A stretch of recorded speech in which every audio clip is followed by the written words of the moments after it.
오늘 우리가 욥기서 6장 말씀을 함께 읽었습니다. 욥기서 6장 그리고 우리가 내일 읽는 이 7장은 욥의 이야기를 기록해 주고 있습니다. 우리가 지난 두 번에 걸쳐서 읽었던 말씀, 욥기서 4장, 5장의 내용은 욥의 곁에 있었던 친구들 중에서 가장 연장자였던 엘리바스가 욥을 향해서 조언하는 말, 그것이 기록이 되어 있었습니다. 이 엘리바스의 이야기를 간단하게 다시 한번 짚어보면 엘리바스는 욥이 당하는 그런 일들을 보았을 때 그것은 인과응보라고 봐야 된다. 이렇게 설명을 계속합니다. 고난을 당하게 되는 것은 반드시 그 원인이 있는데 그 원인은 결국 자신이 범하는 죄에 대한 것이다. 하나님의 징계로 내려진 것을 받아들이고 그 하나님의 징계를 잘 감당을 하게 된다면 하나님은 복을 주실 것이다. 그러니 그러한 징계를 잘 받아들이고 너 자신을 잘 돌이키도록 해라. 이게 엘리바스가 욥에게 해준 이야기였습니다. 엘리바스의 말 자체는 맞는 말이라고 볼 수 있지만 그러나 그 말을 욥에게 그대로 적용할 수는 없는 일이었다고 하는 겁니다. 그가 왜 그러한 큰 고난을 당했는지 자신도 그 이유를 알 수 없기에 하나님 앞에서 신음하고 아파하고 고통스러워하는 그런 모습을 보이고 있는데 그의 친구는 오히려 그의 아픈 부분들을 다른 것으로 계속적으로 그 원인을 지적하면서 그 죄에 대해서 빨리 돌이키고 회개하고 징계를 잘 받아들여라. 이렇게 지금 이야기하고 있는 것입니다.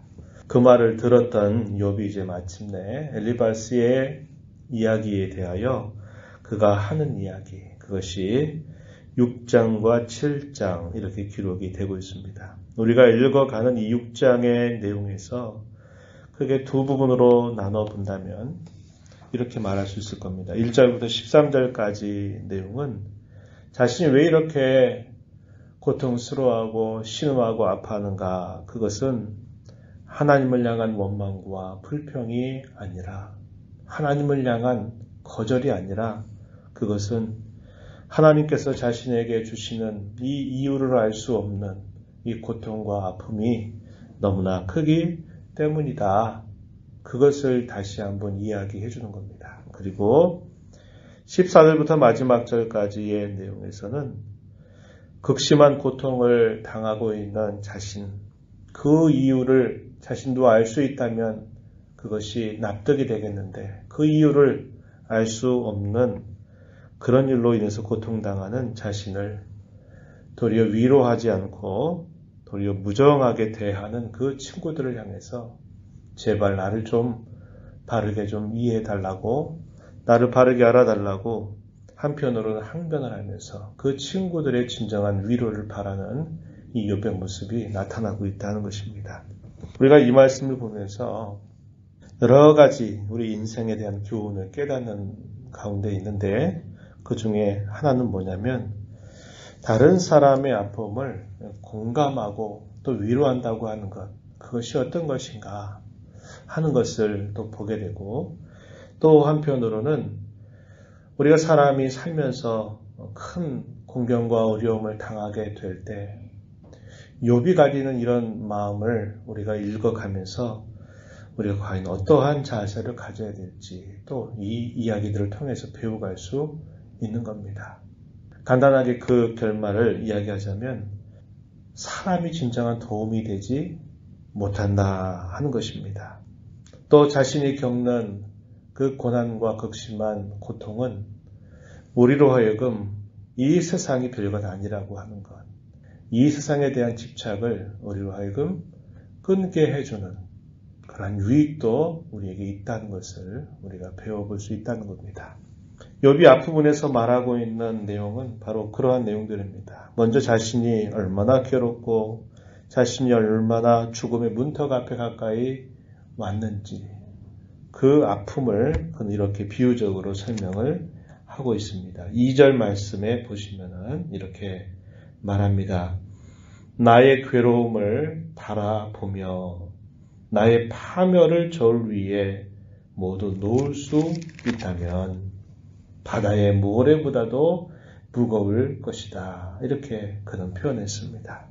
자신이 당하는 그 괴로움은 자기가 가지고 있는 소유를 다 빼앗긴 것, 그리고 자기의 목숨이 간신히 붙어서 괴롭게 하루하루를 보내고 있는 그의 괴로움보다 더 큰 겁니다. 그게 뭐냐면 자신의 마음속에서 일어나는 이해할 수 없는 그 아픔, 납득될 수 없는 그 아픔. 더더군다나 그의 친구들이 자신을 위로하기보다는 자신이 아닌 부분들을 계속 끄집어내서 계속적으로 오히려 자신을 더 아프게 만드는 그런 괴로움이 더 컸던 것이에요. 그래서 그는 그가 상황적인 어려움보다도 그의 심령 속에 더 큰 어려움을 겪고 있음을 말해주고 있는 겁니다. 상황은 때가 되면 지나갈 수 있고 상황은 때가 되면 종료가 될 것입니다. 그러나 사람의 마음은 그렇게 쉽게 정리가 되고 끝나는 것이 아니라는 겁니다. 충분하게 그 이유를 알게 되고 그 이유에 대해서 무엇인가 공감이 되고 그럴 때 그 문제가 조금씩 해결될 수가 있는 것이죠. 그러나 그렇지 않은 상황이다 보니까 그가 겪는 이 괴로움이 참으로 크다라는 것을 말해주고 있는 거예요. 그리고 그는 하나님의 두려움이 자신에게 엄습을 해서 자신을 친다라고 생각을 하고 있어요. 왜 그러냐? 자신이 겪는 이 모든 일은 하나님이 이끄셔서 하나님의 섭리 안에서 일어나는 일임을 그는 확실하게 믿고 있기 때문에 그래요. 우리가 앞에서 살펴봤던 욥기서 1장과 2장의 그 내용에서 자신이 모든 소중한 것들을 한꺼번에 잃어버렸던 것, 자연적인 재해라든지 아니면 도적대들이 찾아와서 또 자기 소유를 빼앗아갔던 거라든지 이런 것들이나 그리고 자기의 몸에 악창 같은 것들이 돋아서 기왓장이 아니고서는 한순간도 지나갈 수 없는 그런 아픔을 겪게 되는 그 모든 일들을 두고 상황을 탓하거나 또 그 도적대를 원망하거나 하는 일들을 하지 않습니다. 그는 그의 고백에 말했던 것처럼 나에게 주시기로 하시는 분이 여호와시고 또 나에게서 취하여 가시는 분도 여호와시다라고 고백한 것처럼 그는 모든 일들을 하나님의 주권과 섭리 안에서 일어나는 일임을 그는 언제나 고백하고 있는 것이죠. 그럴 때 그가 그러한 극심한 괴로움을 겪는 것은 하나님께서 자신을 이렇게 두렵게 하신 일이다 라고 인정을 하고 있는 것입니다. 전능자의 화살이 자신의 몸에 박힌 것으로 그는 이해하면서 하나님의 두려움이 자신을 덮친 것으로 그렇게 받아들이는 겁니다. 하나님 앞에서 자신이 얼마나 연약하고 곤비하고 가련한 자임을 그는 이런 표현들을 통해서 나타내고 있는 겁니다. 그러하기에 우리 인생들은 그 하나님 앞에서 우리의 연약함을, 우리의 곤고함을, 우리의 아픔을 우리 하나님께 다 토설해낼 수 있다고 하는 겁니다. 그러한 것들을 사람에게 나타내면서 뭔가 위로를 구하게 될 때는 그것이 진정한 위로가 되지 못한다는 것을 우리는 알게 되는 거예요. 그래서 어제 그런 말씀을 나눴던 것처럼 우리가 어떤 상황에 대하여 원망하고 불평하는 것들, 분을 내는 것들, 그것은 하나님 앞에 바른 것이 아니지만 하나님 앞에서 우리가 괴로움을 토해내고 아픔과 상처를 쏟아내고 우리의 신음소리를 하나님 앞에 토해내는 것은 하나님께서 언제나 들어주신다라는 사실을 우리는 기억하자 그런 이야기를 나누었습니다. 자신의 처지에 대해서 욥은 비유를 들어서 설명합니다. 5절에 보면 풀이 없는 들나귀와 같다. 꼴이 없는 소와 같다. 이렇게 비유적으로 설명을 하고 있습니다. 소금이 없는 싱거운 것, 달게 알 흰자위와 같은 그런 형편이다. 비유적으로 자신의 처지를 묘사하고 있습니다. 그러면서 또 한편으로 이렇게 말하죠. 만지기도 싫다. 이렇게 말합니다. 사람이 어려움을 당하게 되면 먹을 이 식욕이 다 떨어져 버리게 되죠. 그래서 어떤 걸 아무리 봐도 먹고 싶은 생각이 없고 죽을 수 없어서 먹어야만 되는 그런 상황을 겪기도 한 것입니다. 마치 욥의 상황이 그렇다는 거죠. 이걸 통해서 우리가 확인하는 사실은 뭐냐면 이렇게 극심한 고난과 이 아픔은 우리로 하여금 이 세상에 대한 어떠한 미련들을 끊어내는 그런 효과가 있다라는 것을 우리는 배우게 됩니다. 그래서 고난이 우리에게 주는 하나의 유익은 또 그런 면도 있다는 거죠. 고난을 당하지 않으면 이 세상 속에 젖어서 이 세상의 모든 것들에 빠져서 우리의 방향 감각을 잊어버리게 될 수 있습니다. 그러나 우리가 어떤 어려움을 만나고 고난을 당하게 될 때에는 우리가 그토록 젖어 살던 그 세상이 내게 아무런 도움이 되지 못한다는 것, 나를 아무리 해도 위할 수 없다고 하는 것을 우리가 깨닫게 되는 겁니다. 그래서 우리로 하여금 참 소망을 갖게 하고 더 하나님을 바라보게 하는 그런 유익도 있다는 것을 우리가 알 수 있게 되죠. 욥은 자신의 생명이 하나님께 달려있다는 것을 그는 고백하면서 하나님께서 이 고통 가운데 자신을 빨리 데려가 주셨으면 하는 마음을 또다시 이야기합니다. 자기 스스로 생명을 끊을 수 없다고 생각해요.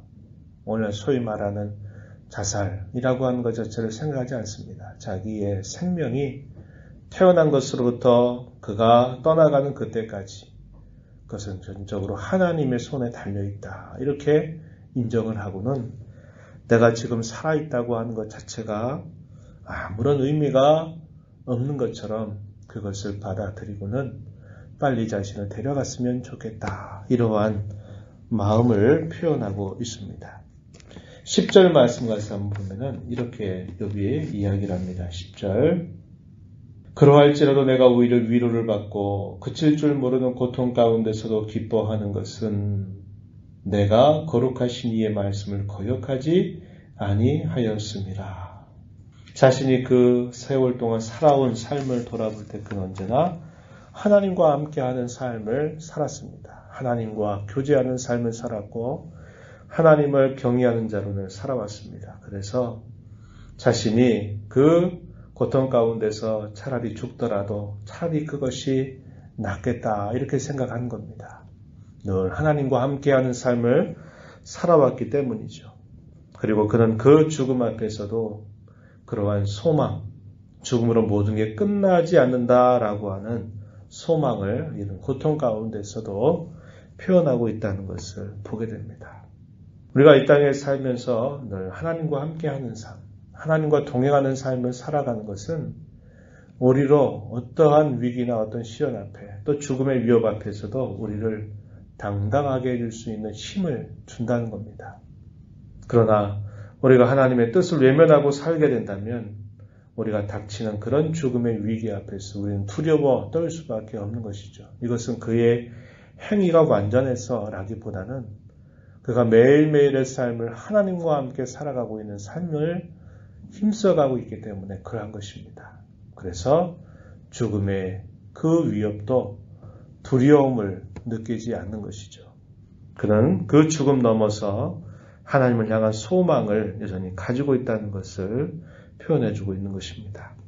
이제는 친구들을 향해서 간곡하게 부탁하는 내용들로 바뀌어가게 되는데요. 그 친구들의 모습이 욥이 볼 땐 너무나 서운했던 겁니다. 14절 한번 가서 보세요. 이렇게 말합니다. 낙심한 자가 비록 전능자를 경외하기를 저버릴지라도 그의 친구들로부터 동정을 받느니라 이렇게 말합니다. 낙심한 자, 누구를 빗대어 한 말일까요? 욥 자신을 빗대어 한 말이죠.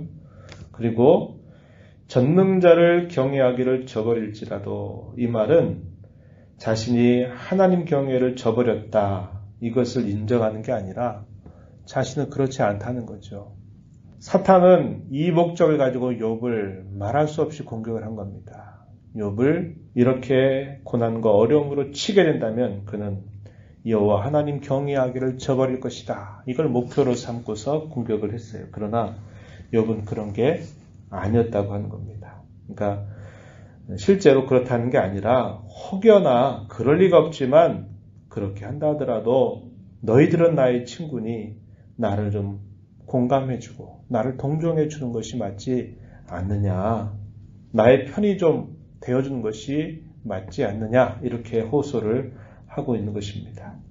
그 친구들의 그 마음을 두고 몇 가지 비유를 통해서 그의 서운함을 표현했는데 15절에 보면은 개울에 비유했습니다. 개울. 16절 가서 보면 물 이렇게 표현하죠. 이 개울이라고 하는 것 참 변덕스럽다는 겁니다. 물이 들어왔다가 어느새 모르게 빠져나갔다가 이 변덕스러움을 표현하는 것을 이 개울에 빗대었어요. 15절에 내 형제들은 개울과 같이 변덕스럽고 그들은 개울의 물살같이 지나가노나. 물도 마찬가지죠. 얼음이 녹으면 물이 검어지고 눈이 그 속에 감추어진다 하더라도 따뜻하면 마르고 더우면 그 자리에서 아주 없어진다. 물이 온도에 따라서 얼음이 됐다가 물이 됐다가 또 증기가 돼서 사라지고 하는 이런 모든 자연의 현상들. 이것은 계속적인 변화를 거듭한다는 것을 말하죠. 이 친구들의 모습이 마치 욥에게는 너희는 너무 변덕스럽지 않냐. 나를 위로한다고 찾아와서 있더니 왜 나를 향해서 이렇게 내 마음을 갈기갈기 찢어놓듯이 이렇게 하느냐. 너무 변덕스럽다. 이런 말을 표현하는 겁니다. 그러면서 마지막 부분에서 이렇게 말하죠.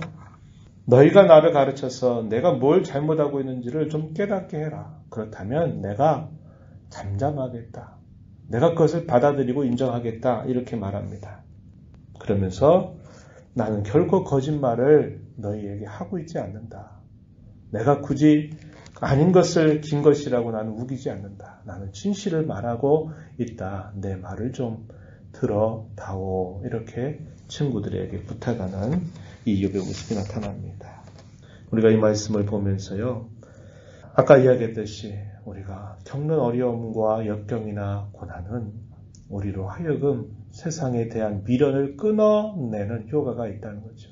그래서 우리가 이 땅을 살면서 때로 우리의 삶이 순경을 지나가거나 역경을 지나가거나 우리의 삶이 형통하거나 우리의 삶에 어려움이 있든지 언제든지 우리는 하나님을 언제나 바라보는 자로 살아야 된다고 하는 것이고 때때로 저와 여러분이 살면서 고난이나 어려움을 겪게 된다면 하나님은 너는 특히 더 나를 바라봐라 하는 그런 사인으로 우리가 받아들이는 자세를 갖고 더 하나님을 바라보는 자세를 우리가 힘써가는 것이 중요한 자세임을 배우게 되고요.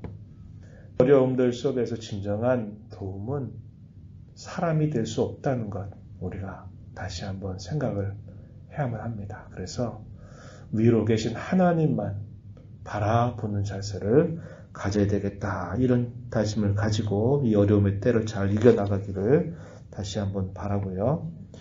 우리가 다른 사람이 어려움에 처해졌을 때 위로하는 자세, 그것은 무엇보다도 그 사람의 말을 마음을 기울여서 들어주는 자세를 가져야 합니다.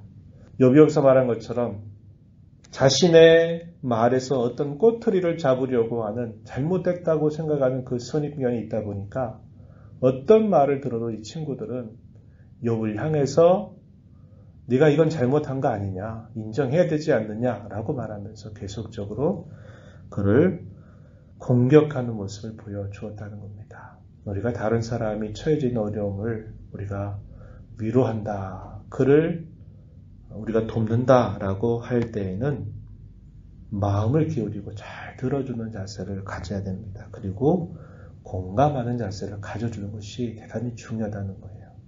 로마서에 보면 그 말씀하죠. 우는 자들로 함께 울고 기뻐하는 자들로 함께 기뻐하라. 그런 이야기를 해줍니다. 우리가 어려움 가운데 있는 사람, 특별히 우리 곁에 그러한 경우가 있을 때에는 이러한 마음을 잘 가지고서 그를 잘 세워주는 그런 선한 역할을 감당하는 자들로 살아가게 되기를 진심으로 바랍니다. 하나님 아버지 감사합니다. 이 새벽 시간에도 저희들에게 생명과 호흡을 주셔서 아버지 앞에 나와 신앙을 고백하며 찬양을 드리며 말씀을 읽고 우리 입을 열어 아버지 앞에 기도하며 또 이 하루를 살아가게 하시니 감사합니다. 어려운 역경과 또 고난 중에도 다른 어떤 것들을 탓하고 원망하고 불평하는 것이 아니라 하나님의 주권과 섭리 안에 있다는 것을 인정하면서 하나님을 향하여 신음하고 하나님을 바라보는 욥의 자세를 저희 마음에 잘 배우게 하여 주셔서 우리의 모든 삶의 주권자가 하나님이신 줄 알고 위로 계시는 늘 하나님만을 바라보며 살아가는 저희들의 삶이 되게 하여 주시기를 원합니다. 공경 가운데 처하게 될 때 저희들이 어떠한 자세를 가져야 될지, 또 우리 곁에 공경 가운데 처해져 있는 이들을 우리가 어떤 마음으로 또 위로하고 도와야 될지를 잘 배워서 주님 기뻐하시는 삶을 살아가는 저희들 모두가 되게 하여 주옵소서. 은혜의 보좌 앞에 나오사 아버지의 은혜를 간절하게 구하는 사랑하는 자녀들을 품어주시고 강구의 길을 기울여 주시며 응답하여 주시옵소서. 예수님 이름으로 기도하옵나이다. 아멘.